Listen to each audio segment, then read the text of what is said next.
Bukod sa luya, may isa ring halamang likas na tumutubo rito sa farm. Ang tawag dito, tibig o native fig. Isa itong uri ng puno na endemic o katutubo sa Pilipinas at karaniwang matatagpuan sa mga gubat o tabing ilog. Pero dito, meron din tayo dito sa Tayabas, Quezon na version ng tibig, mas maliliit lang siya. Yes. At ang sabi ninyo, Sir Ben, yung tibig may dalawang uri. Merong may lalaki, may babae. May lalaki at babaeng prutas. Yes. So ito pong nakikita natin ngayon, ito po ay lalaki o babae? Actually, ito ay babae rin. Ah, babae ito. Oo, babae ito. So medyo makintab siya.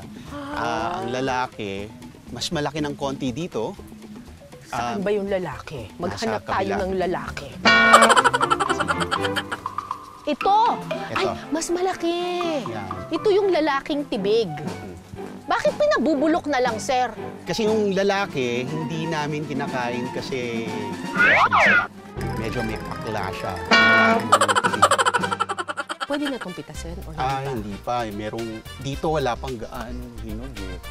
Merong hinog doon sa kabilang puno, pero kung manonotice mo yung difference niya. Oo, mas malaki yung lalaki kesa dun sa babae. Oo, tsaka makintab. Makintab. Mas maganda actually, yung babae. Mas attractive. Oo, mas attractive siya, mas buhay yung kulay niya, tapos parang mas shiny siya ng kaunti.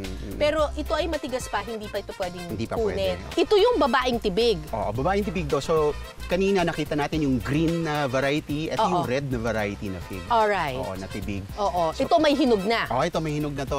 Red siya, medyo deep, dark, maroon color siya kapag hilaw. Kapag hinog, medyo naglalighten na siya. Bukod sa kulay at itsura, malalaman din kung lalaki o babae ang isang tibig sa laman nito. Ang babaeng tibig, kapag binuksan, makikita ang malambot na laman at matubig na loob. Samantala, ang lalaking tibig naman, karaniwang tuyo, kaya naman hindi ito kinakain. Ay! Dry! Dry. Oh, tingnan ninyo ang pagkakaiba. Mas malaki, pero dry. Yes. Mas maliit, pero juicy. Dito tayo. Doon tayo sa juicy, syempre. So, ang babaeng tibig lamang ang pwedeng kainin? Yes. Paano po ito kinakain? Pwede itong kainin ng ng as is, sa fresh.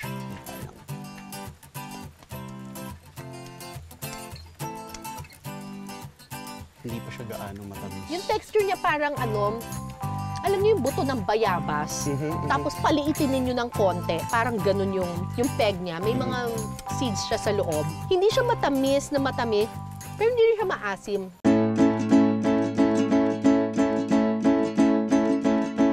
Ang sabi rin sa akin ni Sir Ben, yung puno ng tibig ay indicator na merong tubig sa lugar. Yes. Kasi hindi tutubo ang punong ito kung walang water source. Kaya madalas nakikita to sa sa mga tabing ilog, tabing sapa. Ang mga tibig na ating nakuha, diretso na sa kusina. Ako nga pala si Edgar Rubio. Ang aking pong lulutuin ay ang sinigang na bangus sa tibig.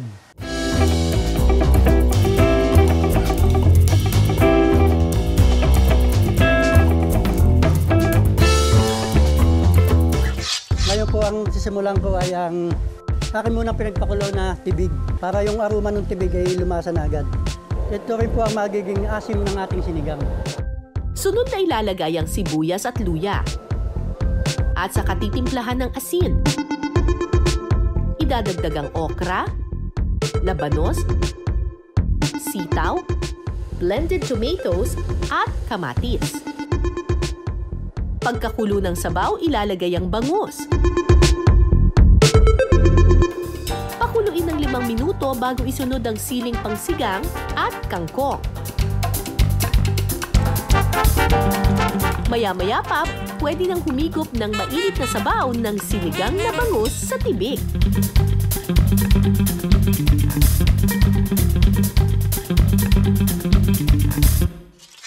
So, hindi natin makikita dito yung tibig kasi yung katas lang niya ang ginamit. Tikman natin yung sabaw na may katas ng tibig. Hindi ko naman malasahan yung difference. Para siyang regular na sinigang na bangus. Hindi siya maasim na maasim. Kasi I suppose yung tibig ay medyo fruity at matamis. Kaya medyo na-neutralize niya ng kaunti yung asim ng sinigang.